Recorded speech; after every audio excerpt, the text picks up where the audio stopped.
안녕하세요. 성령 강림주일 예배에 참여하신 교우 여러분들, 또 온라인으로 참여하신 모든 분들 환영합니다. 2주 만에 뵙다 보니까 조금 오래된 것 같은 느낌이 듭니다.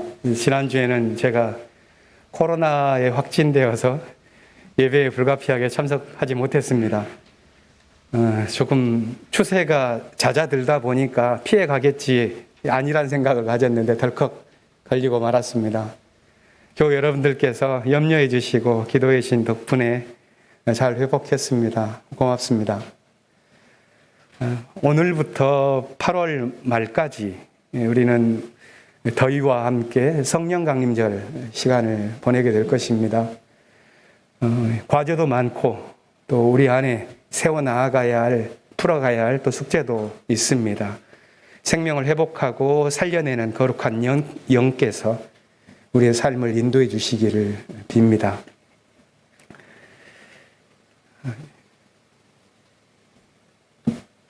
(6월) 항쟁 그 열기가 여전히 가슴속에 뜨겁게 남아있는 분들이 계실 겁니다. 하지만 벌써 35년의 세월이 흘렀네요. 20대, 30대 교우들께서는 이 60민주 항쟁에 대한 기억이 다른 방식으로 습득되셨겠지만, 그래서 5년 전에 있었던 촛불혁명, 훨씬 6월 항쟁보다는 평화롭고 아름다운 방식으로 이루어졌죠. 그런 기억들이 우리 안에 있고, 이런 민주주의를 향한 역사의 흐름들을 우리 마음속에서 다시 기억하면서 그 뜻을 생각해보는 주일입니다. 사실 35년이 지난 오늘 6월 항쟁의 자취는 어디에 있는가, 또 5년 전 촛불혁명의 그 흔적이 우리 역사 어디에 남아있는가 더듬어 보면 조금 많이 소실되어 버린 듯한 시대를 우리가 살아가는 것도 같습니다. 마치 역사의 시계가 거꾸로 돌아가 버린 것은 아닌가 하는 그런 아쉬움도 남는데요. 하지만 역사는 풀어야 할 과제를 건너뛰면서 가는 법이 없다고 그럽니다. 그렇다면 이 답답한 시대도 어떤 의미에서는 우리가 풀어내야 할 과제를 안겨주는 의미와 뜻이 있다고 생각합니다. 이 시대를 살아가면서 우리가 도리어 우리가 해야 할 일들을 분별해내는 그런 각성의 시기로 삼아갔으면 합니다. 오늘은 한국교회가 환경주일로 삼아서 함께 생태신앙을 고백하는 예배를 드립니다. NCCK에서는 기후위기 시대의 선교 과제로 생명의 숲 가꾸기 운동을 대대적으로 벌일 것을 계획하면서 진행하고 있습니다. 우리 교회에서도 선교부와 생태선교팀에서 제안하셔서 이 일에 참여하기로 하고, 오늘 예배와 또 예배 이후의 특강을 통해서 생각을 함께 나누는 시간을 갖고자 합니다. 특별히 오늘 예배에는 지난 20여 년 동안 기후운동가로 활동을 해오셨던 오기출 선생님께서 하늘뜻 펴기를 전반부를 진행을 해 주실 텐데요. 푸른아시아라는 단체의 상임이사로 계십니다. 이분께서 몽골에 나무를 심어 오셨던 그런 작은 일화를 하늘뜻 펴기 때, 또 그 이후에 기후위기 시대를 우리가 어떻게 함께 살아갈 것인지에 대한 공동체에 대한 제언을 또 특강을 통해서 해 주실 텐데요. 교우들께서 경청해 주시고 많이 참여해 주시기를 바랍니다. 다른 예배와는 달리 오늘 예배 때에는 응답 찬송 이후에 생태신앙 고백이라는 시간을 가졌습니다. 저희 교회는 성령 강림절에는 함께 성찬식을 가졌는데, 여전히 코로나로 인해서 성찬식을 갖기 어려운 상황이라서 이렇게 조촐하지만 좀 의미를 살린다는 의미에서 생태신앙을 고백하는 간략한 예식을 함께 진행하고자 합니다. 별지를 참조해 주시고요. 함께 참여해 주시면 고맙겠습니다. 오늘 교육부는 연합으로 야외 예배를 드립니다. 그리고 예배에 이어서 재직회가 있다는 것 기억해 주시고 함께 참석해 주시기를 부탁드립니다. 그러면 이제 마음 모아서 징소리에 맞춰 함께 마음을 정돈하시고 예배 드리겠습니다. 징소리 3번 울릴 때 하나님께서 당신의 생명과 정의와 평화의 말씀을 우리 마음속에 담아주시기를 기원합니다.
주님, 주님께서 손수 만드신 것이 어찌 이리도 많습니까? 이 모든 것을 주님께서 지혜로 만드셨으니 땅에는 주님이 지으신 것으로 가득합니다. 저 크고 넓은 바다에는 크고 작은 고기들이 헤아릴 수 없이 우글거립니다. 물 위로는 배들도 오가며 주님이 지으신 리와 야단도 그 속에서 놉니다. 이 모든 피조물이 주님만 바라보며 때를 따라서 먹이 주시기를 기다립니다.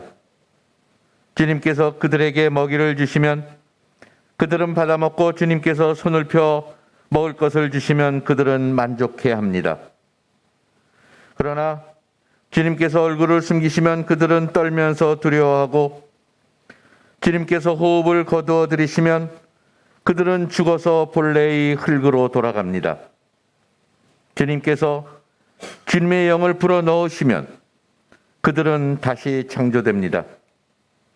주님께서는 땅의 모습을 다시 새롭게 하십니다. 주님의 영광은 영원하여라. 주님은 친히 행하신 일로 기뻐하신다. 주님이 굽어보기만 하셔도 땅은 떨고 주님이 산에 닿기만 하셔도 산이 연기를 뿜는다. 내가 살아있는 동안 나는 주님을 노래할 것이다. 숨을 거두는 그때까지 나의 하나님께 노래할 것이다. 내 묵상을 주님이 기꺼이 받아주시면 좋으련만. 그러면 나는 주님이 품 안에서 즐겁기만 할 것이다. 내 영혼아, 주님을 찬송하여라. 할렐루야.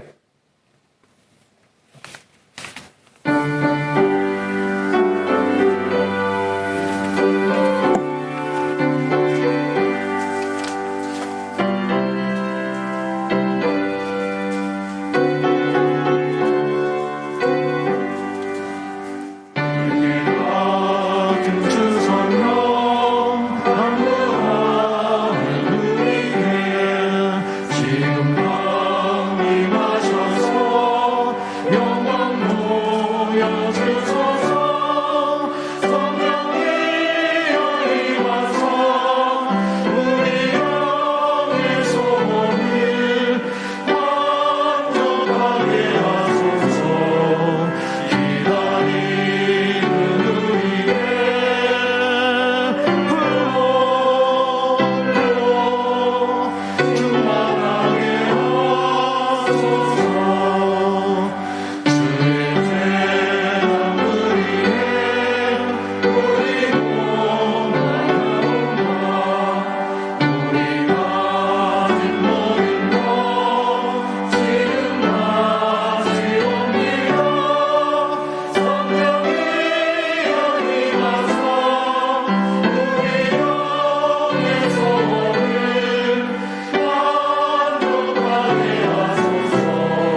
눈부신 추럭의 향기가 온 땅 가득한 6월 첫째 주, 향인 교우들이 한 주의 일상을 마무리하고 이렇게 모여 함께 예배드릴 수 있게 하시는 하나님께 감사드립니다.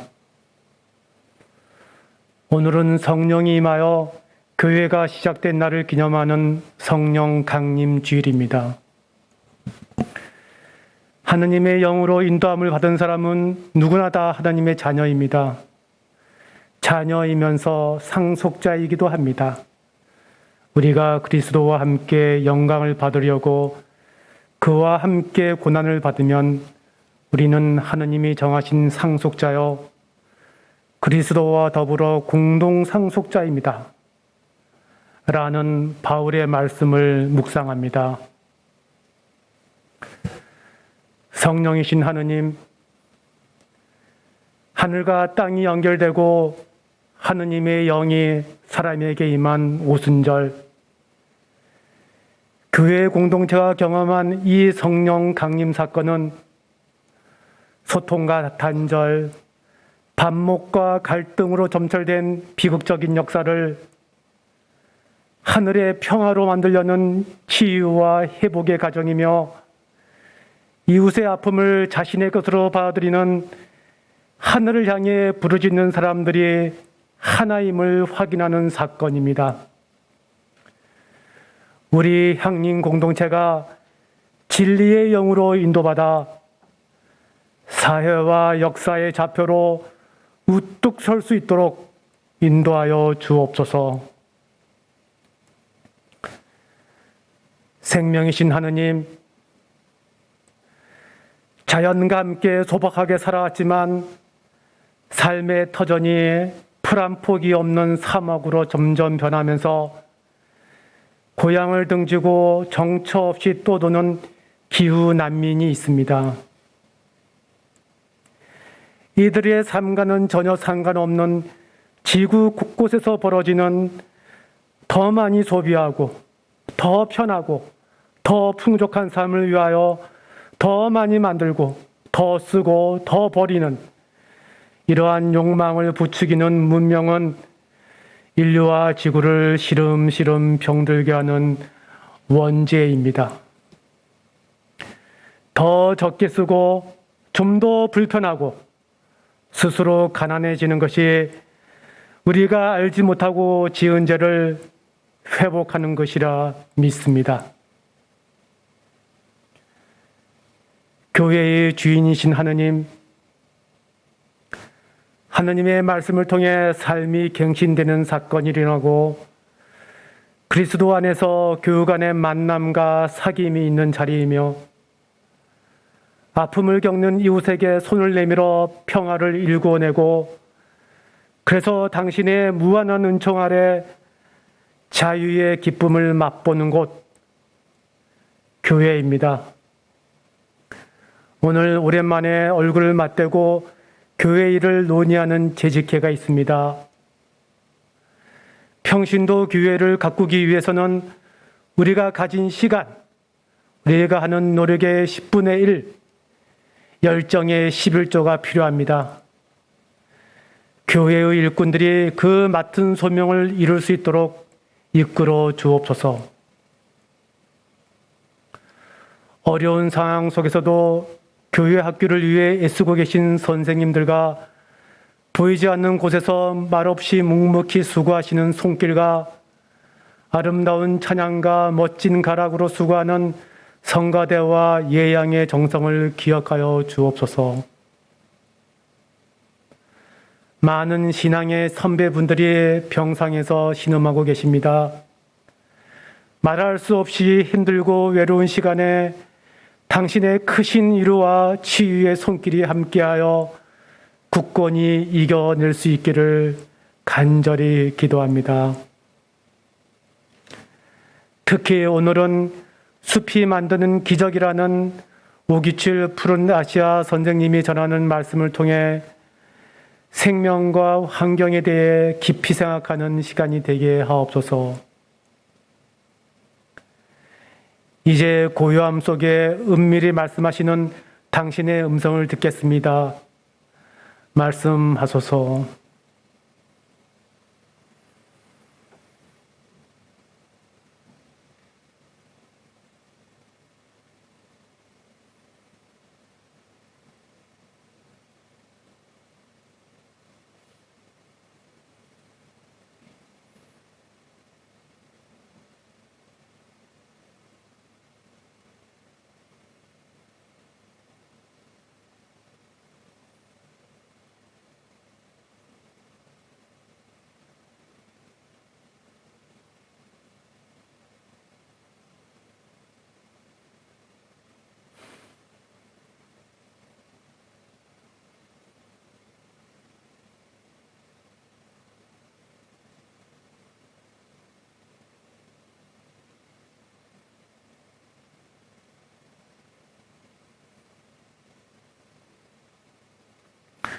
하느님이 우리와 함께 계시고 또 우리 안에 계신다는 생명의 말씀을 주신 예수님 이름으로 기도합니다. 아멘.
주님의 성교 속에서 이루어지는 부활을 믿습니다.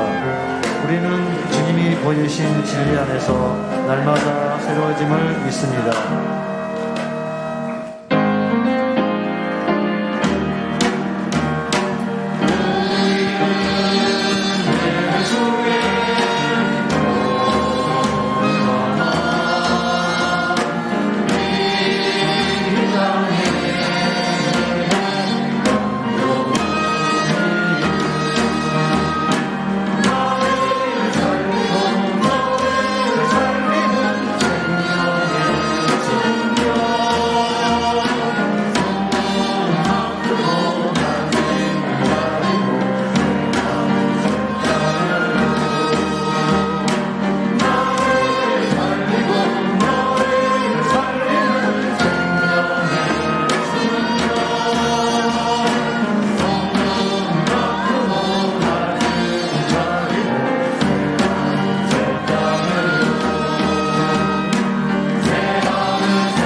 오늘의 말씀은 하늘 말씀은 제2성서의 사도행전과 로마서입니다.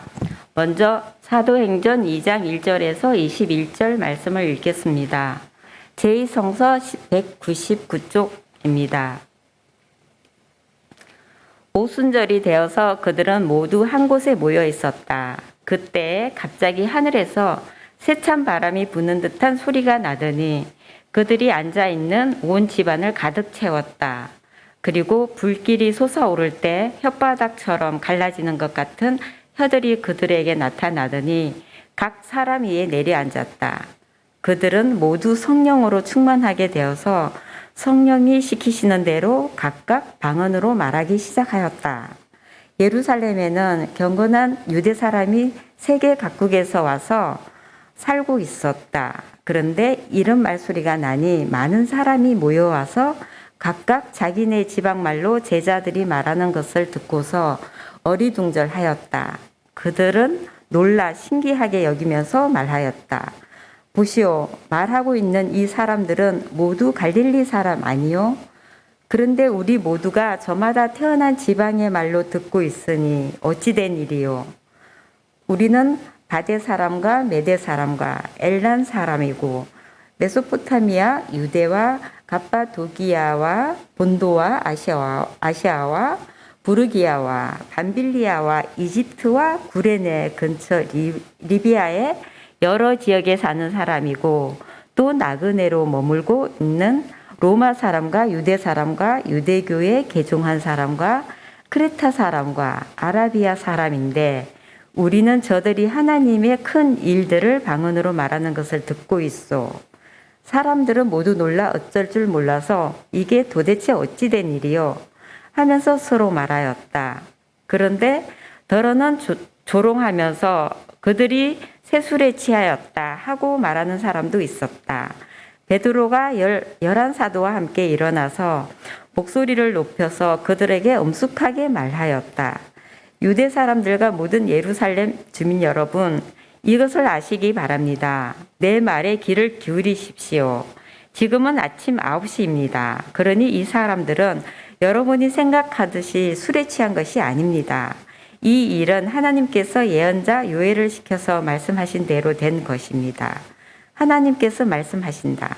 마지막 날에 나는 내 영혼을 모든 사람들에게 부어주겠다.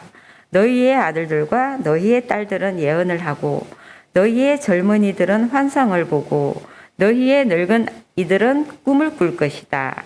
그날에 나는 내 영혼을 내 남종들과 내 여종들에게도 부어주겠으니 그들도 예언을 할 것이다. 또 나는 위로 하늘에 놀라운 일을 나타내고 아래로 땅의 징조를 나타낼 것이니 곧 피와 불과 자욱한 연기이다. 주님의 크고 영화로운 날이 오기 전에 해는 변해서 어두움이 되고 달은 변해서 피가 될 것이다. 그러나 주님의 이름을 부르는 사람은 구원을 얻을 것이다. 이어서 로마서 8장 14절에서 17절 말씀을 읽겠습니다. 제2성서 265쪽입니다. 하나님의 영으로 인도함을 받은 사람은 누구나 다 하나님의 자녀입니다.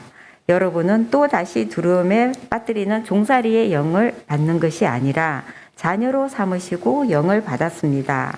그래서 우리는 그 영으로 하나님을 아빠, 아버지라 부릅니다. 바로 그때 그 성령이 우리의 영과 함께 우리가 하나님의 자녀임을 정언하십니다. 자녀이면 상속자이기도 합니다. 우리가 그리스도와 함께 영광을 받으려고 그와 함께 고난을 받으면 우리는 하나님이 정하신 상속자요 그리스도와 더불어 공동 상속자입니다. 다 함께 요한복음서 14장 17절 말씀을 읽겠습니다. 그는 진리의 영이시다. 세상을 그를 보지도 못하고 알지도 못하므로 그를 맞아들일 수가 없다. 그러나 너희는 그를 안다. 그것은 그가 너희와 함께 계시고 또 너희 안에 계실 것이기 때문이다. 이 말씀으로 귀한 깨달음과 결단이 있으시길 바랍니다.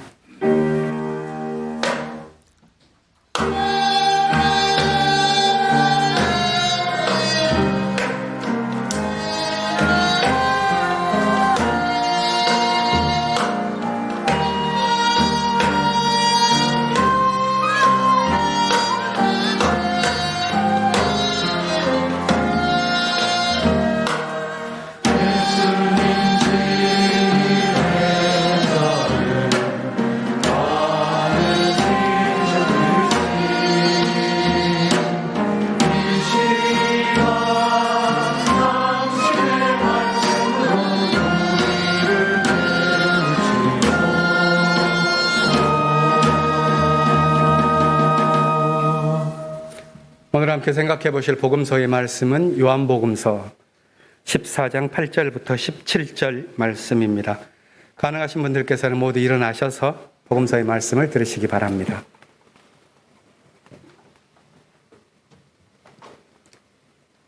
빌립이 예수께 말하였다. 주님, 우리에게 아버지를 보여주십시오. 그러면 좋겠습니다. 예수께서 대답하셨다. 빌립아, 내가 이렇게 오랫동안 너희와 함께 지냈는데도 너는 나를 알지 못하느냐? 나를 본 사람은 아버지를 보았다. 그런데 내가 어찌하여 우리에게 아버지를 보여주십시오 하고 말하느냐? 내가 아버지 안에 있고 아버지께서 내 안에 계시다는 것을 내가 믿지 않느냐? 내가 너에게 하는 말은 내 마음대로 하는 것이 아니다. 아버지께서 내 안에 계시면서 자기의 일을 하신다. 내가 아버지 안에 있고 아버지께서 내 안에 계시다는 것을 믿어라. 믿지 못하겠거든 내가 하는 그 일들을 보아서라도 믿어라. 내가 진정으로 너희에게 말한다. 나를 믿는 사람은 내가 하는 일을 그도 할 것이요 그보다 더 큰 일도 할 것이다. 그것은 내가 아버지께로 가기 때문이다. 너희가 내 이름으로 구하는 것은 내가 무엇이든지 다 이루어 주겠다. 이것은 아들로 말미암아 아버지께서 영광을 받으시게 하려는 것이다. 너희가 무엇이든지 내 이름으로 구하면 내가 다 이루어 주겠다. 너희가 나를 사랑하면 내 계명을 지킬 것이다. 내가 아버지께 구하겠다. 그리하면 아버지께서 다른 보혜사를 너희에게 보내셔서 영원히 너희와 함께 계시게 하실 것이다. 그는 진리의 영이시다. 세상은 그를 보지도 못하고 알지도 못하므로 그를 맞아들일 수가 없다. 그러나 너희는 그를 안다. 그것은 그가 너희와 함께 계시고 또 너희 안에 계실 것이기 때문이다. 이는 주님의 말씀입니다. 주님 감사합니다. 마음의 생각을 하겠습니다. 하십시오.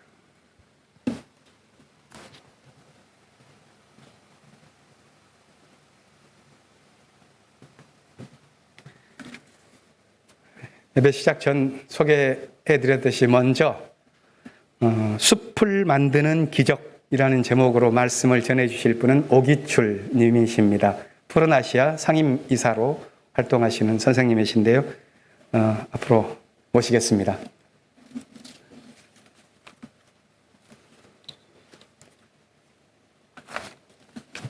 좀 이렇게 많은 분들, 낯선 분들 앞에 계시면 좀 당황하실 수도 있는데요. 박수로 환영하겠습니다.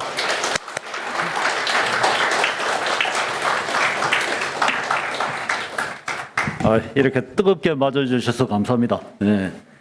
제가 이제 얘기할 것은 숲이 만드는 기적이란 얘기입니다. 그러니까 2022년, 22년 오늘 6월 5일이죠. 그 향림교회의 그 환경주의를 맞아서 김희연 우리 담임 목사님과 교우 여러분께서 이렇게 부족한 저를 이 하늘 뜻 펴기에 이렇게 뜨겁게 박수로 이제 불러주셔서 정말 영광입니다. 저는 이제 프라샤 말씀하셨듯이 상임이사 오기출입니다. 1998년부터 지난 그러니까 24년 동안이네요.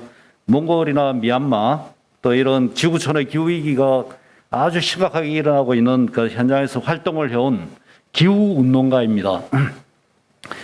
프라샤 동료들과 함께 또 우리 몽골에서 주민들과 함께 여의도 한 3개 정도의 면적에 약 100만 그루 나무를 23년간 심었고요. 그리고 미얀마는 이제 현재 한 여의도 1개 면적 정도의 이제 20만 그루의 나무를 심었습니다. 오늘은 제가 그럼 24년간 숲이 경험했던 숲이 만들어가는 기적에 대해서 이야기를 좀 나누고자 합니다. 그러니까 이런 질문을 좀 하면 어떨까요? 한번 같이 생각을 해보고 싶습니다. 기후 위기에 우리 집은 안전할까요? 또 우리 이웃은 안전할까요? 24년 동안 제가 경험한 이 기후 위기 현장은 이렇게 시작 단계, 뭐 중간 단계, 그리고 심각 단계 이렇게 나눠질 수가 있습니다. 그런데 이웃 나라가 이 기후 위기 심각한 상태라면 그럼 우리나라는 안전할까요? 제가 이웃의 나라가 기후 위기로 땅이 파괴되고 식량 문제가 발생하고 그리고 전쟁이 일어나고 있다면 그런데 시달리고 있다면 우리는 구경만 해도 될까요? 오늘 제가 참 좋은 말씀을 좀 들었는데요. 세상은 다 연결돼 있다. 그리고 지구와 땅도 하나로 연결돼 있다. 그 하늘도 하나로 연결돼 있습니다. 그래서 오늘 그 좋은 말씀을 들었는데요. 우리 지구는 사실 하늘이 하나입니다. 그 하나의 하늘을 생명체들이 나누면서 살고 있습니다. 기후위기는 그 하늘을 인간이 만든 이 온실가스로 오염을 시키면서 이제 기후위기가 발생한 것입니다. 그래서 이 이웃나라에서 기후위기가 시작되면 그 하늘을 나누고 있는 우리나라도 어떻게 되겠습니까? 심각한 상태로 간다는 것을 여러분 같이 그걸 느끼셔야 됩니다. 이것이 바로 저희 경험이기도 합니다. 올해 우리나라가 심각한 가뭄과 연속적으로 발생하는 대규모 이 산불을 보시면요. 도대체 기후위기, 이웃 나라에서 발생한 기후위기가 우리에게 어떻게 나타나는지를 알려주는 신호라고 봅니다. 이웃 나라의 기후위기는 현재 우리 집을 위기로 몰고 가고 있습니다. 그래서 우리는 지구촌이 맞이하고 있는 기후위기의 심각 단계를 대비해야 한다고 생각합니다. 기후위기의 심각 단계를 대비하려면 무엇을 해야 할까요? 우리는 이미 심각한 기후위기의 상황에 처한 몽골로 한번 가볼 필요가 있습니다. 몽골은 여러분 먼 곳이 아닙니다. 비행기로 2시간, 3시간이면 갈 수 있고요. 거기서 황사가 발생하면 48시간 안에 한국으로 옵니다. 그 정도로 가까운 나라입니다. 그런데 지구촌에서 가장 온도가 높게 오른 나라가 바로 몽골입니다. 몽골은 지난 100년간 지구촌의 온도가 지금 1도가 올랐는데 섭씨 1도가 올랐을 때 몽골은 온도가 2배 이상 2.25도가 올랐습니다. 그런데 몽골 땅이 원래 60%가 그동안 만 년 동안 여름에도 땅이 얼어 있는 거의 여름에도 거대한 몽골 땅은 60%가 얼음 덩어리였습니다. 얼음 덩어리 만 년 동안. 그런데 그거를 우리는 영구 동토층이라고 부릅니다. 땅속의 얼음이 조금씩 여러분 이렇게 녹으면서요. 그 물로 풀이 자랐고 또 녹은 물이 얼음 녹은 물이 흘러서 강과 호수도 만들어냈습니다. 그래서 몽골은 우리가 이제 초원의 나라, 유목의 나라라고 그렇게 얘기를 하고 있습니다. 그런데 이동안 이렇게 하면서 유목민들은 가축을 키울 수 있었고 또 그 가축의 고기와 젖으로 1만 년 동안 이들이 살아왔습니다. 그런데 문제는 21세기 기후위기로 이제 온도가 올라가면서 문제가 시작됩니다. 땅속의 얼음이 녹기 시작했다는 거죠. 온도가 올라가면서요. 그렇게 하면서 영국 동토층이 거의 80%가 거의 몽골 땅 전체 80%가 영국 동토층이 지금 사라져 버렸습니다. 2010년 몽골 정부가 이렇게 발표합니다. 몽골에서 여러분 호수가 1166개가 사라지고요.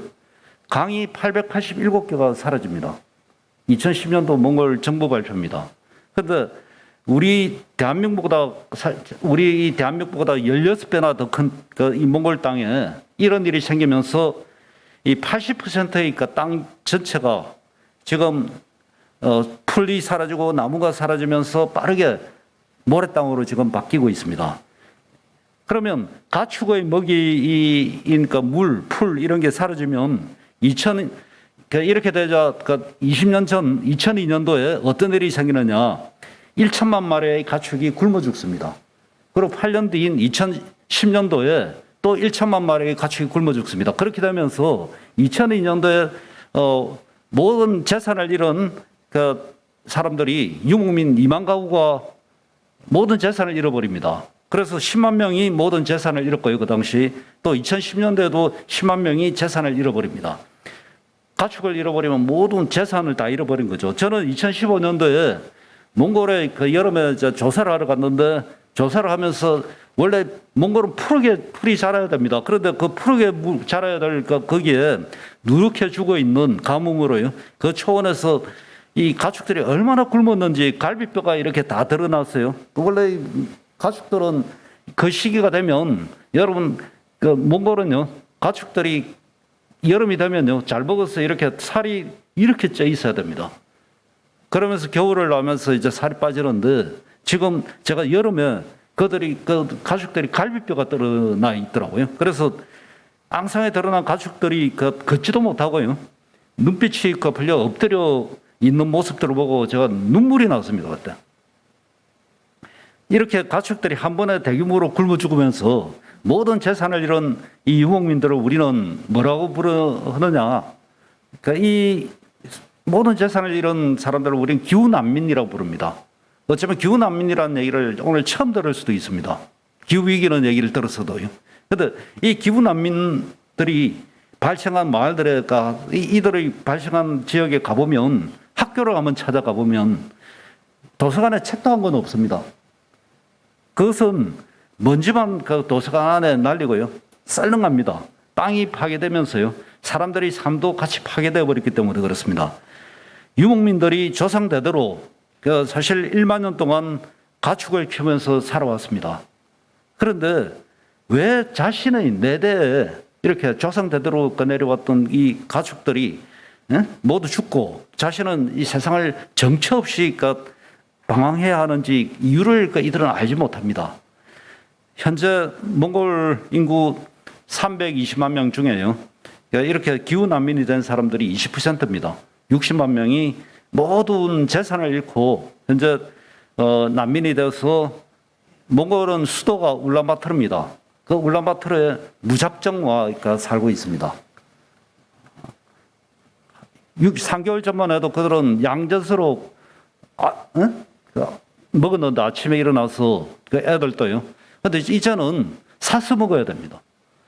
사서 먹어야 되니까 돈이 어디 있습니까? 그래서 그들이 할 수 있는 것은 일자리도 없거든요. 쓰레기장을 뒤져야 됩니다. 그래서 고철을 빈병을 주어서 그거 팔아서 먹고 삽니다. 그들의 마지막 자존심입니다.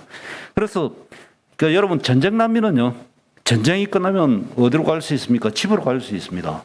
그런데 이 기후 난민들은요. 자신이 살아왔던 삶의 터가 다 파괴되어 버렸기 때문에 갈 곳이 없습니다. 돌아갈 곳이 없습니다. 그래서 그런데 몽골의 한 마을에 작은 기적이 생기기 시작합니다. 몽골 수도는 울란바토르라고 했습니다. 그래서 울란바토르에서 서쪽으로 한 200km 떨어져 있는 아주 작은 바양노르라는 지역이 그곳입니다. 원래 인구가 한 2,000명 정도였고요. 근데 크기는 서울시 한 1.5배 정도는 됩니다. 그런데 거기에 원래 바양은 많다란 뜻입니다. 몽골어로. 노르는 호수입니다. 호수가 많았던 지역입니다. 이렇게 호수가 많았던 곳이었는데 여기가 기후위기의 직격탄을 맞았습니다. 물과 풀이 사라져 버립니다. 그러면서 가축들이 죽었고요. 그 인구 2,000명 중에 700명이 고향을 버리고 도시로 떠납니다. 그런데 제가 한번 그 지역을 한번 모래땅을 한번 보여드릴까요? 제가 잠시.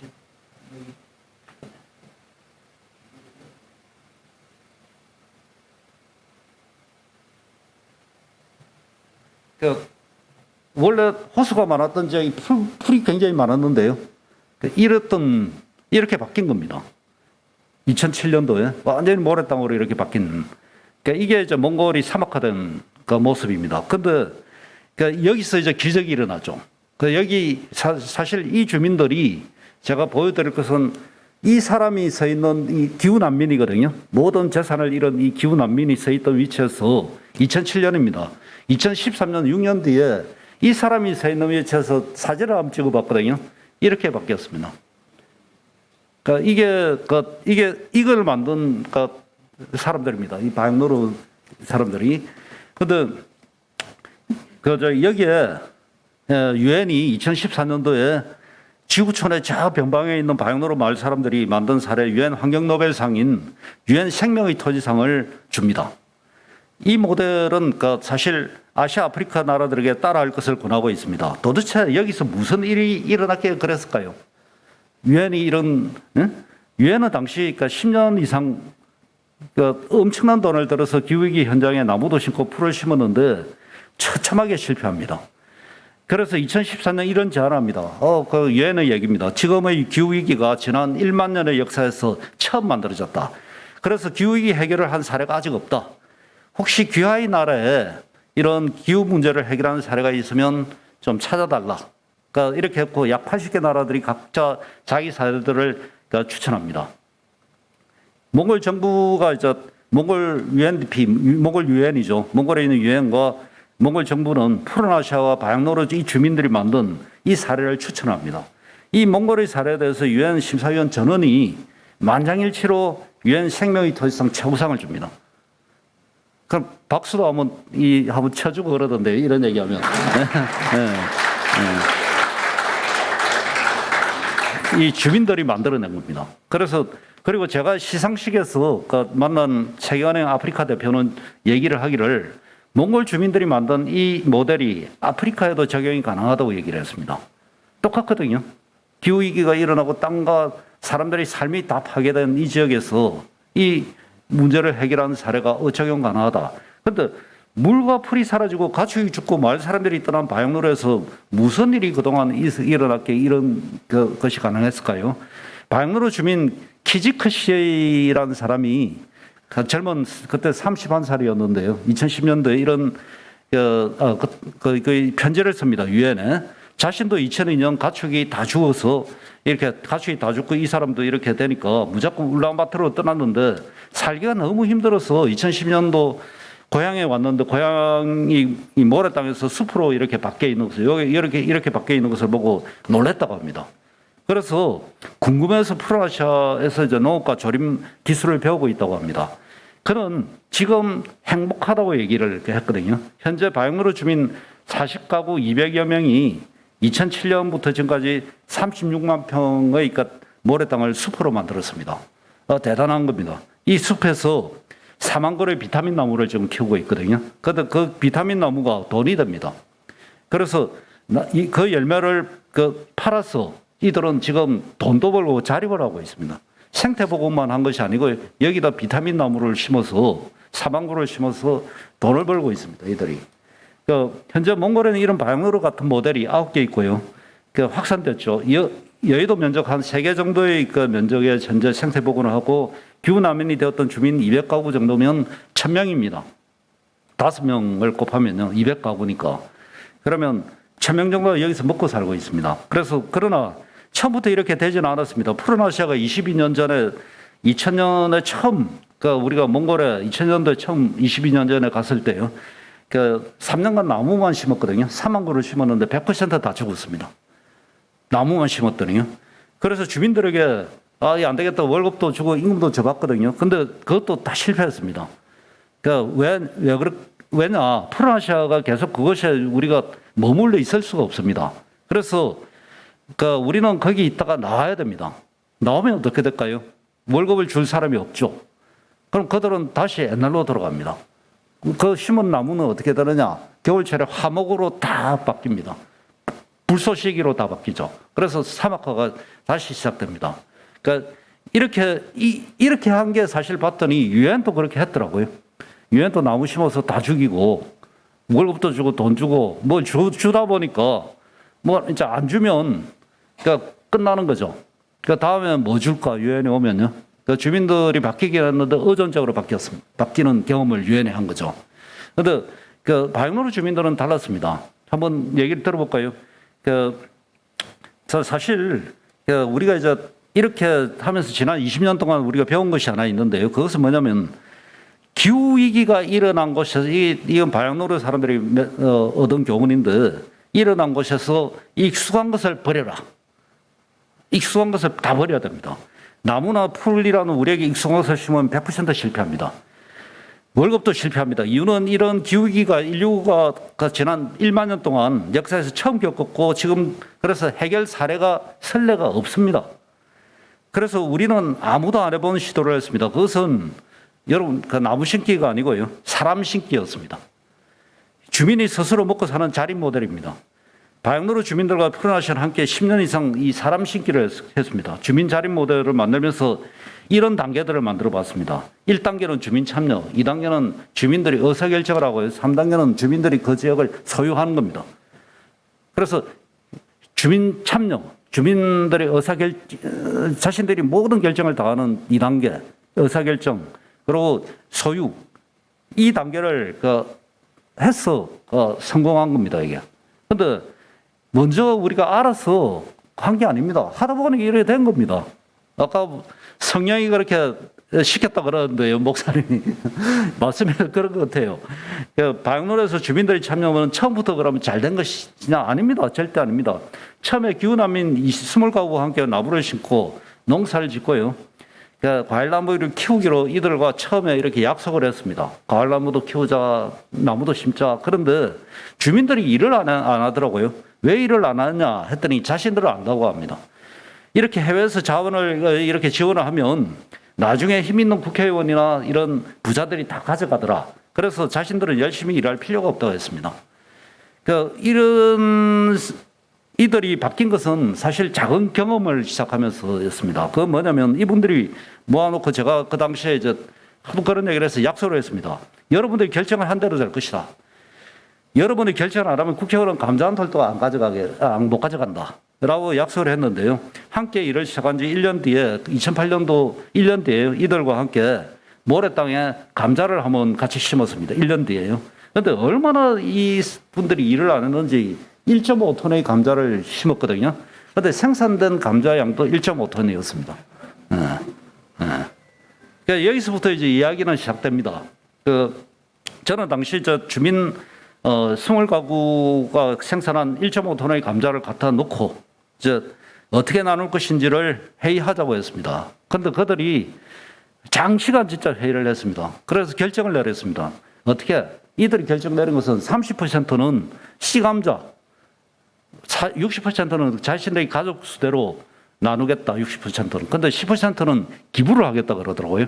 우리가 1년 동안 이들한테 긍정적으로 영향을 준 것은 바로 그 기부였습니다. 기부를 하겠다. 노인과 장애인들에게 기부를 10%를 하겠다. 그래서 스스로 그들이 결정했습니다. 그렇게 하고 저는 하루 뒤에 다시 방역로를 찾았습니다. 그랬더니 감자 한 톨도 이들을 허투루 하지 않고요. 감자를 양동이에 딱 나눠놨습니다. 그래서 주민들한테 제가 물었습니다. 여러분들이 결정대로 되었나요? 힘 있는 자들이 여러분들이 결정을 안 했는데 감자 한 톨이라도 가져갔나요? 근데 그 뒤에 그들이 그 자리에서 대답을 하기 시작했습니다. 스스로요.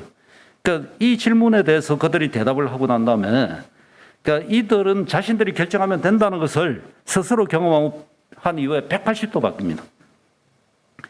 2008년 이후에는 주민들이 참여하고 모든 의사결정도 주민들이 다 했습니다. 주민들이 회의를 하고 새로운 주민들을 참여시키기도 하고 협동조합도 그들이 결정해서 만들었습니다. 하나의 더 아픈 경험도 있는데요. 그것은 제가 강의 시간에 얘기해 드릴게요. 강의 시간에 굉장히 중요한 사례 얘기를 제가 해드리겠습니다. 방역로 주민들은 마을의 10분의 1을 녹화시켰고요. 그들은 과일나무를 심어서 돈을 벌기 시작했습니다. 거의 4만 그루면요. 우리 돈으로 하면 5억 정도의 돈을 만들 수가 있습니다. 거의 부자 되는 거죠. 이 마을 전체는 한국으로 오는 황사발원지인데 마을 10분의 1이 나무를 심었는데 참 중요한 경험인데요. 나무를 한 10분의 1 정도 크게 심었더니 10배 정도의 지역에 황사가 사라져 버리더라고요. 10배 정도 면적. 그게 우리 경험입니다. 그러니까 주민이 참여하고 의사결정을 하면서 경제적인 자립을 추구해온 이 사례에 대해서 2014년도에 유엔은 생명의 토지상을 줍니다. 그리고 기후 피해를 입고 있는 아프리카, 아시아 국가들에게 권고를 합니다. 이렇게 한번 따라해봐라고. 처음 방역로에서 시작할 때 2007년 마을에 제가 마을에 좀 미친 짓을 하나 했는데요. 마을에다가 플래카드를 하나 그렸습니다. 이 마을이 살면, 그러니까 마을을 살리면 지구가 살 수 있다. 말도 안 되는 얘기를 붙여놨습니다. 아무도 그 슬로건을 믿지 않았습니다. 도대체 마을을 살려 지구를 지킨다는 이 슬로건. 근데 기적이 일어났습니다. 이 기적이요. 2015년도에 중앙아시아 5개 나라, 중국, 몽골 모두 7개 나라의 정부하고 유엔 대표가 참여하는 중앙아시아 사막 방지 이 전략회의가 몽골에서 열렸습니다. 그날 2015년도에. 근데 하필 프랑아시아 조림지를 이들이 찾아온 겁니다. 하루는 회의를 하고 하루는 우리 조림지를 찾아와서 하루 종일 거기서 쳐다보고 공부하고 설명 듣고 그러더니 내린 결론이 뭐냐면 우즈베키스탄, 카자흐스탄 등등 내린 결론이 대표들이 이런 얘기를 합니다. 야, 우리나라에는 나무 심은 모델이 있는데 이렇게 빅몬 문제를 해결한 모델이 없어. 우리나라에 그 너희들 모델을 넣어줄래? 모든 지원을 다 해줄게. 근데 이거는요, 이 작은 변방의 그 마을에서 만든 모델에 대해서요, 중앙아시아가 이제 협력과 연대를 제안한 사례입니다. 근데 그 제가 볼 때는 이게 나무가 만든 기적입니다. 변방에 사실 이름도 오늘 처음 들었을 텐데요. 이름도 들어본 적이 없는 작은 마을의 사례가 이렇게 지구촌으로 퍼져갈 수 있다는 것을 보여주는 순간이었습니다. 한번 바양노르 사람들을 위해서 한번 박수 한번 쳐주실래요? 네. 감사합니다. 자, 이제부터 이제 교회 공동체가 해야 될 일이 있다고 봅니다. 뭐냐면 마을을 살려 지구를 살린다.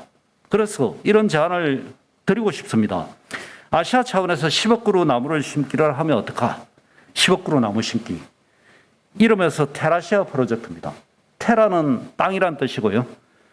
아시아, 그러니까 아시아 땅을 한번 살려보자. 기후위기로부터 고통받는 그런 제안입니다. 그런데 10억 그루 나무를 심기가 참 어려워 보이죠? 쉽습니다. 1인 3그루 나무 심기를 하면요. 아시아 인구 40억 중에 3%만 참여해도 1년 만에 심을 수 있고요. 우리나라 인구 5천만 명인데 이 5천만 명이 참여하면요. 3년 안에 3그루 나무 심으면 10억 그루 나무를 심을 수 있습니다. 그러니까 10억 그루 나무를 심으면 어떤 일이 생기는데 이게 이제 교회 공동체가 시작해서 지구를 또 살리는 길이라고 생각하는데요. 우리나라 면적의 20%에 해당되는 2만 평방 킬로미터. 우리가 10만 평방 킬로미터거든요. 20%에 해당하는 2만 평방 킬로미터 땅이 완전히 생태가 복원됩니다. 이렇게. 그리고 우리 경험에 따르면 아까 10배 정도의 황사 발원지가 사라진다고 그랬거든요. 그러면 한반도 정도의 면적의 황사가 사라집니다. 그리고 1000그루에 1명의 환경난민이 자립을 합니다. 그래서 100만 명의 기후난민이 자립을 할 수 있고요. 온실가스는 3억 6천만 톤이 그걸 흡수합니다. 이 온실가스를. 그런데 3억 6천만 톤은 우리나라가 1년에 배출하는 온실가스의 반입니다. 7억 2천만 톤이거든요. 어마어마한 양을 효과를 만들 수가 있습니다. 이렇게 사람들이 나무를 심다 보면 기후위기 해결할 수 있습니다. 우리 집도 안전해집니다. 우리 이웃 지킬 수 있습니다. 저는 그리스도인 여러분, 특히 향림교회 교우 여러분들은 지난 70년대, 80년대 이 나라가 이제 민주주의가 유린되고 군합발에 발휘한 위기의 시대에 여러분들이 가장 앞장서서 연대와 협력을 통해서 위기를 극복했다고 알고 있습니다. 저도 한 사람이었고요. 그래서 지금 지구 생명을 멸종으로 몰고 가는 기후위기 시대를 우리는 지금 살아가고 있습니다. 인간이 만들어낸 이 기후위기로 지구 생명이 멸종하면요. 여러분, 지구 생명 멸종하면요. 인간만은 살아남을 수 있을까요? 다 멸종했는데 나만 살아남을 수 있다. 우리는 그렇게 살고 있는 것 같아요. 그런데 인간도 사라집니다. 이 기후위기를 앞두고 그리스도인들의 연대와 협력이 절실해 보입니다. 하늘 뜻을 펼치는 향림교회, 교우 여러분들이 과거에 그랬듯이요. 지금도 어렵게 한번 나서주시길 간절하게 부탁드립니다. 한번 조정 좀 해주시기 바랍니다. 감사합니다. 네.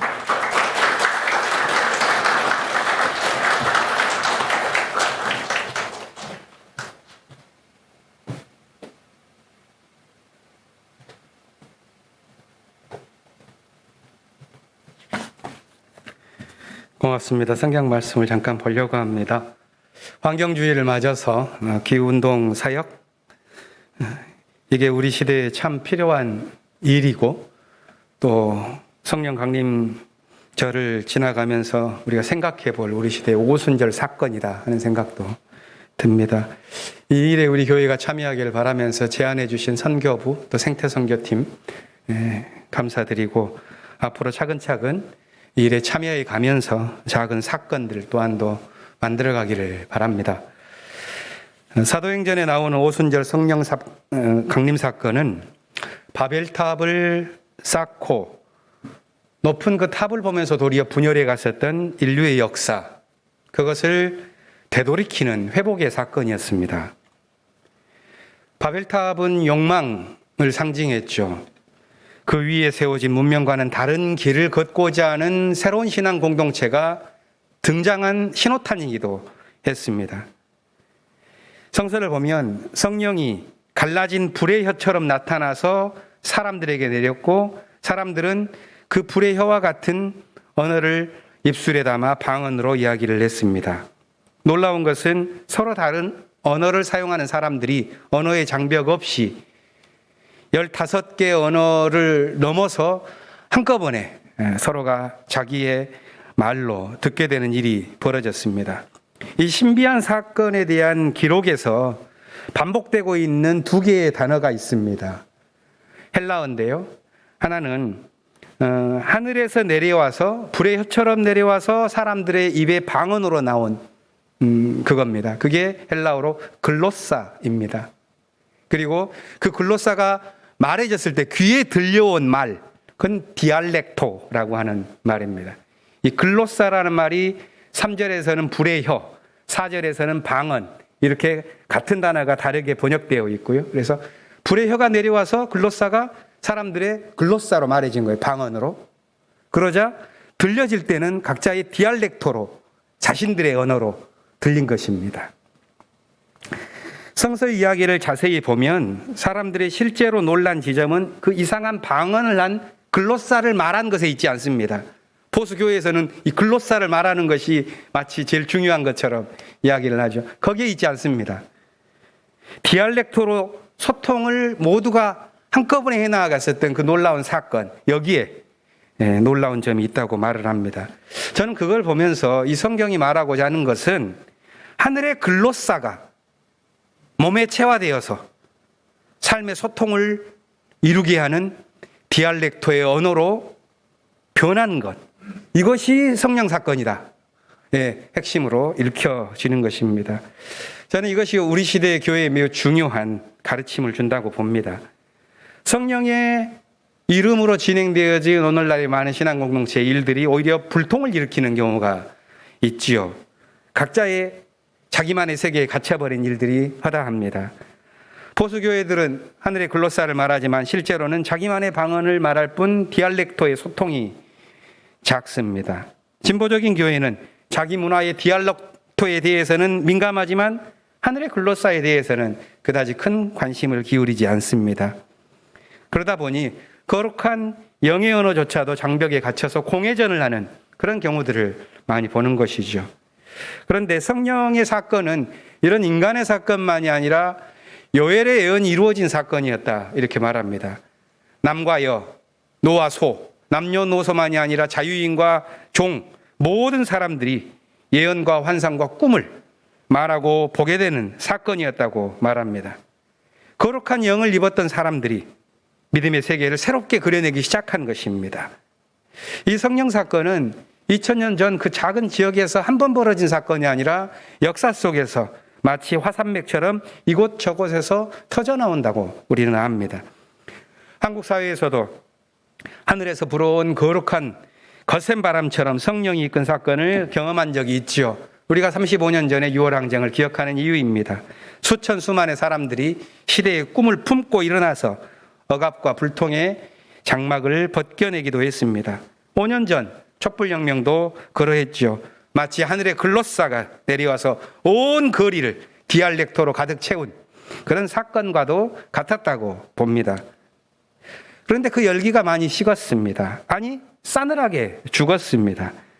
우리 세계는 마치 길을 잃은 듯이 보이고 옛 질서의 어둠 속에서 탄식하면서 우리를 지배하는 것은 마치 부동산의 환상들, 자본의 욕망, 이것만이 나는 삶이 마치 이 정부를 주도해가고 그 정부의 정책에 배관시하든 동조하든 우리의 삶 또한도 거기에 눌려있는 것만 같습니다. 왜 우리 시대가 이렇게 몰락했는가? 그것이 사무치는 고민이 되고 말았습니다. 우리가 도대체 뭘 잊어버린 걸까? 요한복음에서는 예수님과 제자들의 대화가 나왔습니다. 제자 빌립이 스승에게 물었죠. 주님, 우리에게 아버지를 보여주십시오. 예수께서 대답합니다. 빌립아, 내가 너와 그렇게 오랫동안 있었는데 너는 나를 알지 못하느냐? 내가 아버지 안에 있고 아버지가 내 안에 계시다는 것을 믿어라. 예수께서는 분명히 이 믿음으로 고독한 광야를 견디면서 현실의 폭풍을 뚫고 나아가는 모험의 삶을 사셨습니다. 세상의 모함, 제자들의 배신, 이런 것들을 뚫고 그 길을 걸어가셨던 것은 당신의 마음속에 하나님이 함께 계셨기 때문이겠죠. 그런데 반면에 제자들은 두려워했습니다. 하나님이 없다. 우리 공동체에서는 길과 진리가 사라졌다. 이렇게 두려워했습니다. 빌립의 목소리에 담아서 주님, 나에게 아버지를 보여주십시오 말했지만 이걸 전하고 있는 것은 요한복음의 공동체입니다. 예수님과 빌립이 함께 있었던 시기가 AD 30년이었다면 요한복음의 공동체는 그보다 한 60년 후인 AD 90년경에 이 공동체의 삶 속에서 지금 빌립의 입을 통해서 아버지, 나에게 보여주십시오. 이 간절한 이야기를 하고 있는 것입니다. 이 말은 각자의 디알렉토만 남았을 뿐 하늘의 바람을 몰고 오는 이 글로사를 잃어버린 시대의 고민, 그것을 안고 있는 것이죠. 바벨탑의 디알렉토만 있을 뿐 진리의 영, 글로사가 사라진 삶의 고민, 그것이 빌립의 이야기요 요한복음 공동체의 고민이었다면 우리 시대의 고민도 그것과 크게 다르지 않습니다. 우리 시대를 가리켜서 여러 개 표현을 하는데 그 가운데 진리가 힘을 상실한 가짜뉴스의 시대다. 학문적으로 말해서 탈진리의 시대라는 표현이 있습니다. 저마다 믿고 싶은 대로 믿는 것이지요. 진리를 추구해서 진리를 파악하고자 하는 열정은 없이 믿고 싶은 대로 편리하게 믿는 것입니다. 여기에는 지난 한 30-40년 동안의 사상적인 흐름 또한도 있습니다.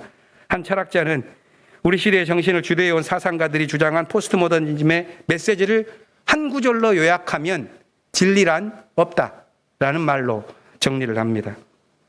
실제로 푸코라고 하는 철학자는 진리라는 것은 오히려 권력을 장악해낸 그것의 외피일 뿐이라는 정도로 표현한 적도 있습니다. 이렇게 진리가 사라지다 보니 진리를 추구해 나아가는 그 흐름 속에서 함께 왔었던 연대, 그리고 서로의 차이를 이해했었던 관용의 정신은 점차 희미해지고 마치 자기 주장만이 진리가 되어서 곱비 풀린 채 진리의 자리를 대변하는 그런 일들이 벌어졌습니다. 그것이 윤석열 시대 아니겠습니까? 어떤 느낌이십니까?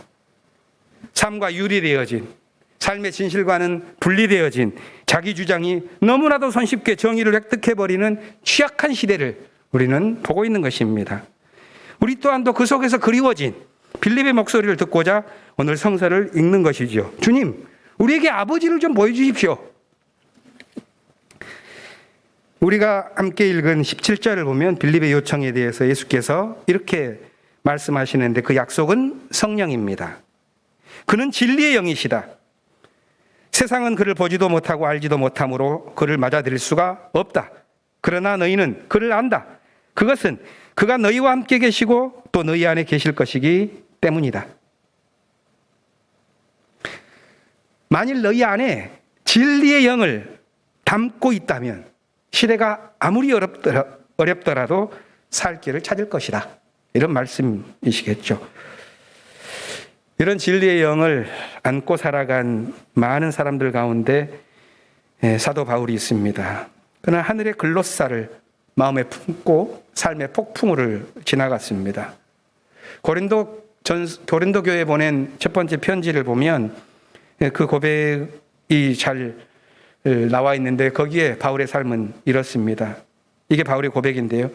나는 여행하는 동안 강물의 위험과 강도의 위험, 동족의 위험과 이방 사람의 위험, 도시의 위험과 광야의 위험, 바다의 위험과 거짓 형제의 위험을 모두 당했습니다. 수고와 고역에 시달리고 여러 밤을 지새우고 줄이고 목마르고 굶고 추위에 떨고 헐벗었습니다. 그 모든 것을 제쳐놓고서라도 모든 교회를 위한 염려가 날마다 내 마음을 짓눌렀습니다. 저는 이런 생각을 해봤습니다. 무엇이 이토록 바울의 삶을 간절하게 이끌었을까? 오늘 보면 로마서 8장에서 바울이 고백한 것은 제자 빌립에게 줬던 예수의 말씀과도 같습니다. 바울은 이렇게 말합니다. 여러분은 또다시 두려움에 빠뜨리는 종살이의 영을 받은 것이 아니라 자녀로 삼으시는 영을 받았습니다. 그래서 우리는 그 영으로 하나님을 아버지라고 부릅니다. 우리가 그리스도와 함께 영광을 받으려고 그와 함께 고난을 받으면 우리는 하나님이 정하신 상속자로서 그리스도와 더불어 함께 살아갈 것입니다. 바울은 여기서 당신을 자녀로 부르시는 하나님의 거룩한 영, 두려움과 종살이의 삶에서 벗어나게 하는 진리의 영, 그리스도와 함께하는 영광만이 아니라 고난까지 달게 받도록 이끄는 영에 대해서 이야기했는데요. 바로 이것이 오늘 우리가 성령 강림절을 지나가면서 우리 마음속에 깊이 담아야 할 말씀으로 생각하며 나눕니다. 환경주의를 맞아서 한국의 많은 형제자매들이 교회가 탄소 중립을 우리 시대의 새로운 소명으로 고백하는 예배를 드립니다. 또한 6월 항쟁을 기억하면서 역사를 소생시키는 진리의 영이 우리를 다시 이끌어 주시기를 간구하고 있습니다. 어둠 깊은 시대 속에서도 낙심하지 않고 생명의 길을 향해 나아가는 믿음의 행진이 우리 모두에게 깊이 깊이 있기를 기원합니다. 침묵으로 잠시 기도합시다.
이 시간은 기후위기 시대를 살아가는 우리의 신앙의 자세로서 생태신앙, 이것을 마음속에 깊이 품겠다 하는 다짐을 우리의 고백에 담아서 함께 나누는 시간을 성령 강림절 성찬식을 대신해서 진행하고자 합니다.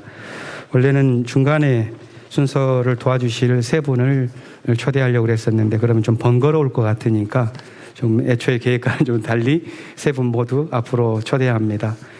이혁기 권사님, 이상춘 장로님, 윤상혁 집사님 세 분 함께 예식을 진행할 때 함께 도와주시면 고맙겠습니다. 앞으로 나와주십시오.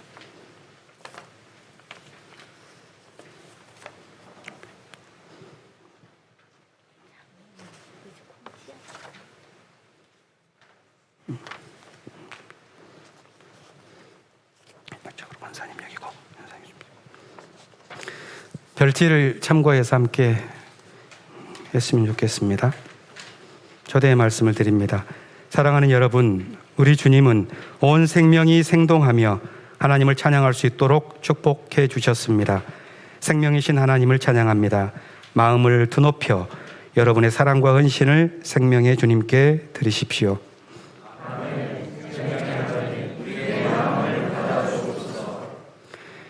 태초에 하나님께서 이 세상을 아름답게 창조하셨습니다.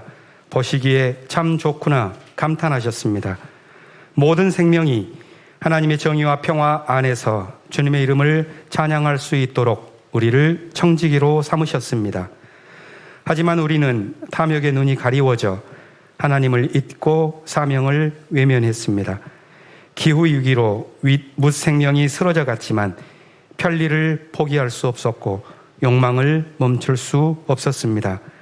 하나님, 저희의 어리석음을 용서하여 주옵소서. 피조세계를 파괴하는 길에서 돌이켜 창조 질서를 보존하는 저희가 되게 하여 주옵소서.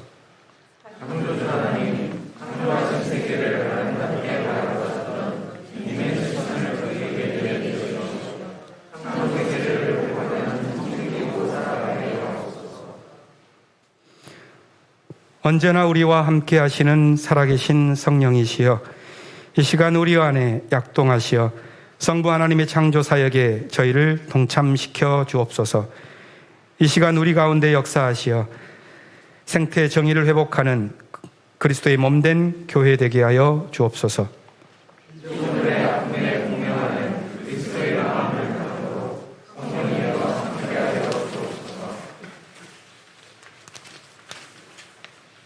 생명의 근원이신 하나님, 십자가에서 생명을 나누어 주신 예수 그리스도, 회복의 영이신 성령께서 우리와 함께 해 주시기를 기원합니다.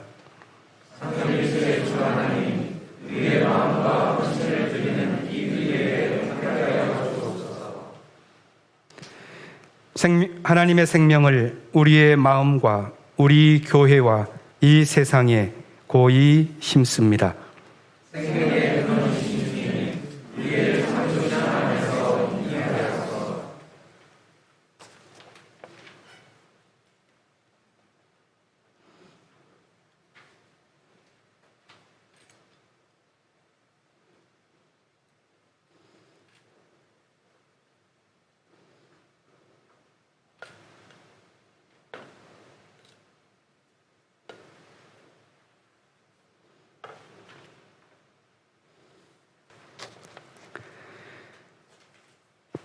하나님의 창조 질서를 아름답게 가꾸는 교회가 되기를 결단하며 이 시간 묘목을 심습니다.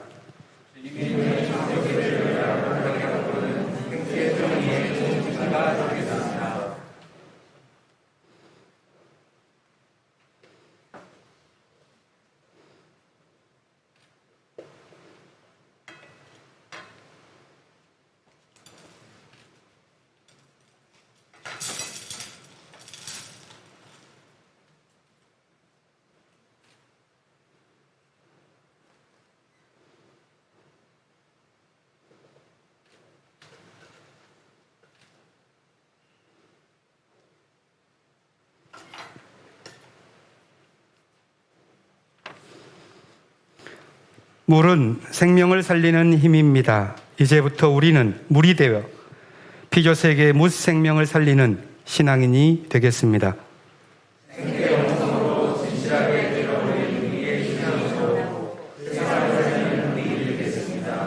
메마른 땅에 생기를 솟게 하시는 성령이시여 탄소 중립을 결단하는 우리 교회에 충만히 임하소서.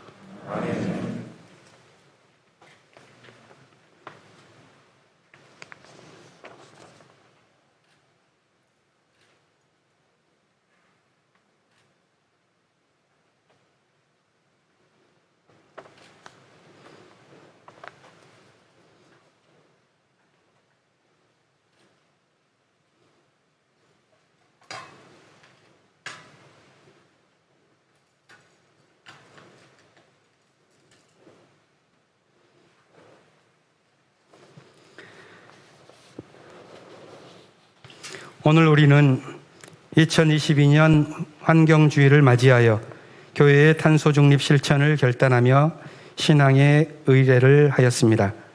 생태 영성으로 하나님의 생명을 잉태하는 교회가 되기를 기원합니다.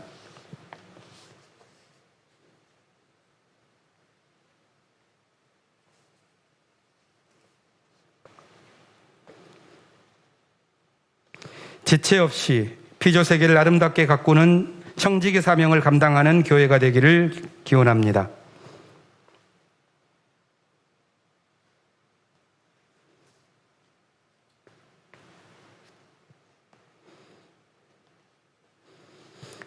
탄소 중립으로 하나님께 영광을 돌리는 우리 교회 되기를 기원합니다.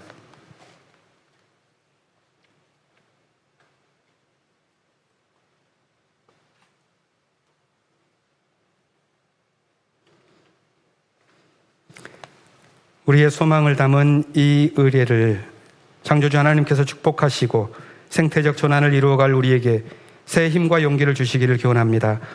한 마음으로 결단의 기도를 잠시 침묵으로 드립니다.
모든 생명을 창조하시고 주관하시는 하느님, 성령 강림 첫 번째 주일을 맞아 주님의 자녀로서 찬미하며 예배드릴 수 있게 하심에 감사합니다. 아름다운 꽃들이 계절마다 형형색색 꽃을 피우고 떨어짐으로써 미련 없이 열매에게 그 자리를 내주는 자연의 섭리를 바라보며 때에 따라 내려놓아야 할 것과 붙잡아야 할 것을 알게 하시니 감사합니다. 오늘은 환경주일입니다. 세계 곳곳에 자유와 평화, 생명을 위협하는 일들이 벌어지고 있습니다. 전 세계적으로 극심한 가뭄과 홍수, 산불, 폭염과 한파, 전염병, 사막화 기후난민, 개체 멸종 등으로 아픔을 당한 이들을 치유하여 주시고 생명을 가벼이 여기는 이들이 없게 하옵소서. 오늘의 말씀을 통해서 숲의 회복이 얼마나 중요한지 다시금 깨닫게 하여 주시니 감사합니다. 지금 바로 우리가 실천할 수 있다는 것도 깨닫게 해주시니 감사합니다. 우리의 미래를 빼앗지 말아 달라고 하는 기후위기에 대해 세상에 경고하는 어린이들의 간절한 외침에 귀 기울일 수 있게 하여 주시옵소서. 더 이상 탐욕으로 소유하고 더 많이 소비하기 위한 생산과 개발을 멈추고 나누며 공존하는 삶을 살아가게 하옵소서. 다음 주는 6월 민주항쟁 35주년입니다. 죽은 자를 기억하며 살아있는 자의 어깨가 무거워짐을 알게 하시니 감사합니다. 주님께 아낌없이 드리는 이 예물과 마음이 생명을 살리고 세상을 따뜻하게 하는데 쓰이길 원합니다. 이상하다 동전 한 입 움켜잡으면 없어지고 쓰고 빌려주면 풍성해져 땅 위에 가득하네. 어릴 적 자주 부르던 이 찬양처럼 우리의 삶도 나누면 풍성해지는 경험을 하게 하여 주옵소서. 생명의 나무 되시는 예수님의 이름으로 감사기도 드립니다. 아멘.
성의 말씀을 함께 나눕니다. 호수와 강이 메말라간 몽골 초원에 나무를 심고 생명의 숲을 이룬 기적의 사건을 기억합니다. 기후위기 시대에 생명의 숲을 이루어가는 부활의 공동체가 될 것을 이 시간 다짐합니다. 생태 문명의 오순절 사건을 간구하면서 진리의 영 되신 성령께서 우리를 정의와 평화의 길로 이끌어 주시기를 기원합니다. 축복 기도를 함께 나누겠습니다. 주 예수 그리스도의 은총과 하나님의 사랑과 성령께서 이루어 주시는 친교가 우리 가운데 영원토록 함께 있기를 주님의 이름으로 축원합니다. 아멘.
네.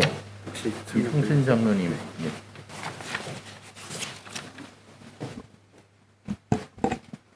네. 공동 관심사를 나누겠습니다. 가장 먼저 오늘 이렇게 귀한 말씀 주시고 또 이렇게 긴 기간 24년 긴 기간 동안 흔들리지 않고 이런 기후운동가의 어려운 길을 걸어오시고 그 경험을 나눠주심으로써 오늘 우리에게 새로운 또 새롭게 시도할 수 있는 또 우리가 해야 될 역할을 일깨워 주신 오기출 님께 감사의 표시를 하면 좋겠습니다.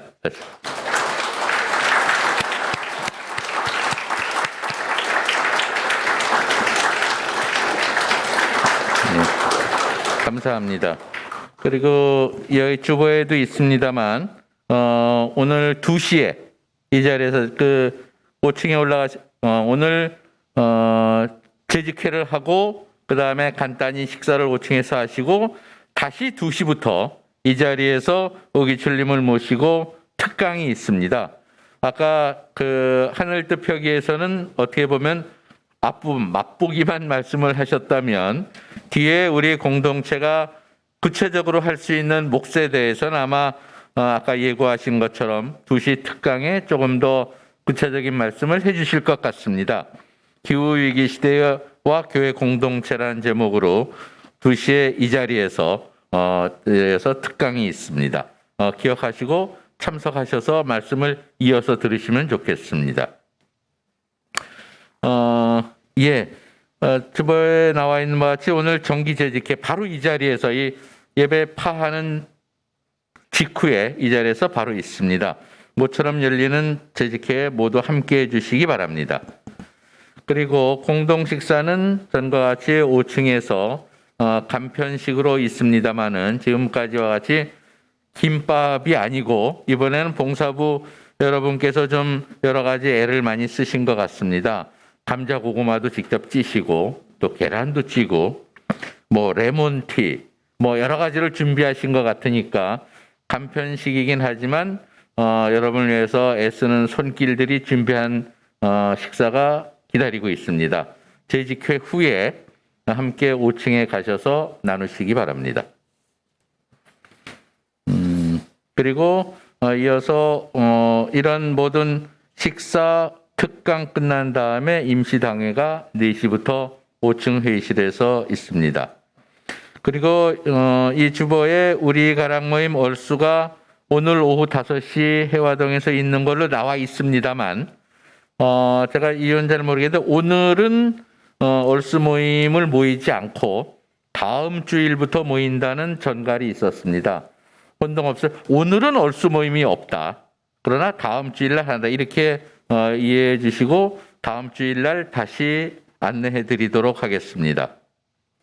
그리고 들녘 농산물은 좀 특별히 광고해 달라는 주문을 제가 예배 직전에 받았습니다. 6월 둘째 주 그러니까 다음 주 중에 들녘교회에서 보관했던 나락을 도정하는 모양입니다. 3달에 한 번 정도 도정을 하는데 최근에 지난번에 주문이 좀 적었던 것 같습니다. 그래서 이번에 다음 주 중에 도정하면 3달 후에 도정을 하니까 3달 동안 드실 것을 좀 요량하셔서 이번 주 금요일까지 오늘 주일날이죠. 이번 주 5일 뒤인 이번 주 금요일까지 다음 석 달 동안 드실 것을 요량하셔서 이옥희 권사님께 주문해 주시면 감사하겠습니다. 그리고 그 다음 교우 소식 가기 전에 이상춘 장로님께서 잠깐 나오셔서 오늘 목회마당에 나와 있는 몽골 나무 심기 캠페인에 우리 교회가 참여하는 방안에 대해서 간단히 설명을 해 주시도록 하겠습니다. 그럼 이상춘 장로님을 잠깐 모시고 말씀을 듣도록 하겠습니다.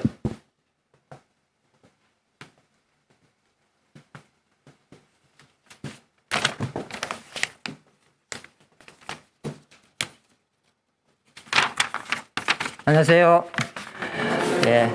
제가 지금 요즘 미래선교연구위원회 생태문화팀에 참여하고 있습니다. 그래서 금년에 우리 기후위기가 심각해지면서 환경특강이 뭘 할까 고민하면서 저희 팀과 선교부에서 제안하는 게 몽골 나무심기 캠페인에 우리 향리도 참여하자 이렇게 제안을 했습니다.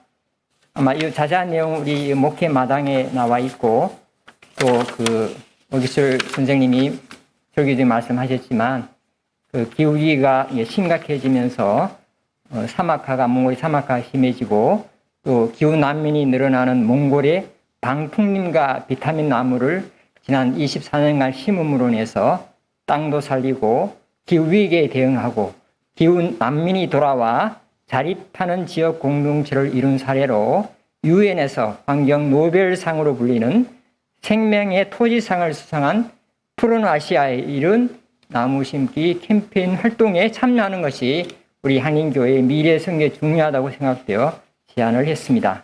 앞으로 계획은 나무 한 그루를 심고 5년간 관리하는 비용이 약 1,000만 원 정도 들어갑니다. 교인들이 1년에 나무 4그루를 심고 우리 교회가 연간 300그루를 심어서 2030년까지는 한인교회가 3,000그루를 심자는 것입니다. 물론 교회 예산으로 지원이 된다면 더욱 많이 심을 수 있겠죠.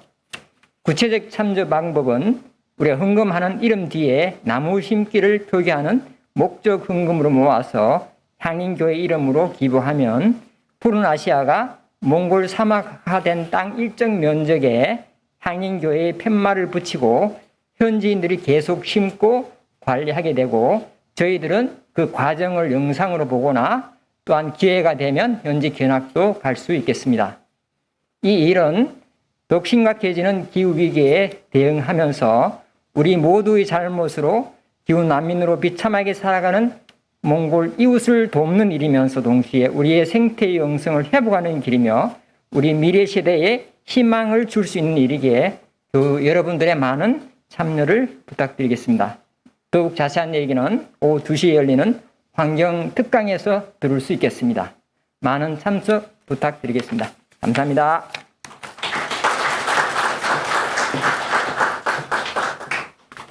네, 감사합니다.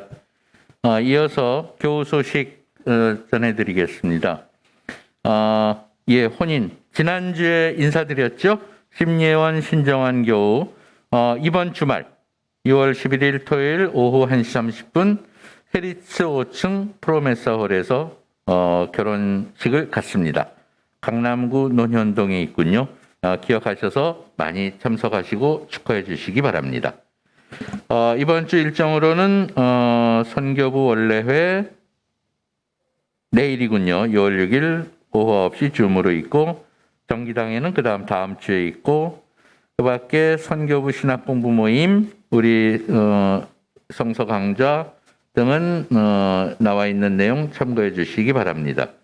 이후 일정도 여러 가지 있고요. 특히 수요평화 거리 기도회 계속되고 있고 또 교회창 70주년 기념사업 준비위원회와 미래선교연구위원회 긴 기간 동안 애써서 주시는데 관계되시는 분들 수고가 많으시고 또 교우들도 격려하고 관심 가져주시면 감사하겠습니다.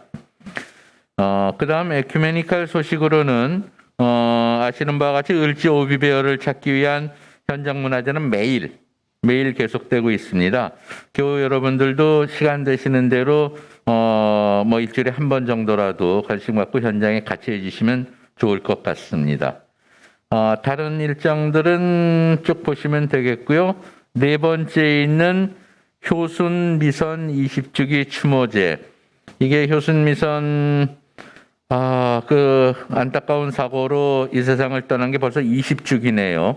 2002년이었다는 얘기고 월드컵 여기에 묻혀서 그 당시엔 지나갔습니다. 벌써 20년이 돼서 이것을 새롭게 기억하고자 하는 추모제가 6월 13일 아마 다음 주일 지나서 월요일 날 있는데 저희 교회가 평통사와 함께 이 일에 여러 가지 준비를 하고 있습니다. 여기 쓰진 않았습니다만 박석분 집사님도 이 일에 실무자로 굉장히 열심히 일을 하고 계시고 또 이 효순미선 평화공원 사업위원회의 그 상임위원장으로 저희 담임 목사님께서 최근에 위촉되셨습니다. 그래서 그렇지 않아도 저희가 관심을 늘 갖고 있는 사업이긴 합니다만 특별히 올해 20주기에는 특별히 조금 더 신경을 쓰고 함께하는 계기를 많이 만들고자 합니다. 기회가 닿는 대로 광고도 드리고 함께해 줄 것을 권유하도록 하겠습니다. 관심 가져주시면 감사하겠습니다. 다른 게 없으시면 주보 끝에 있는 향린교인 생활실천 다짐을 함께 낭독하도록 하겠습니다. 우리는 교인들 한 명 한 명의 주체적 참여가 교회 민주주의 근간이 된다고 믿으며 이를 위해 각 신도회와 부서, 평화나눔 공동체 등 교회 모임에 적극적으로 참여한다. 네, 이렇게 해서 성령 강림주일, 환경주일, 60 민주항쟁 기념주일 예배는 모두 마쳤습니다. 그럼 이어서 잠시 정리하시고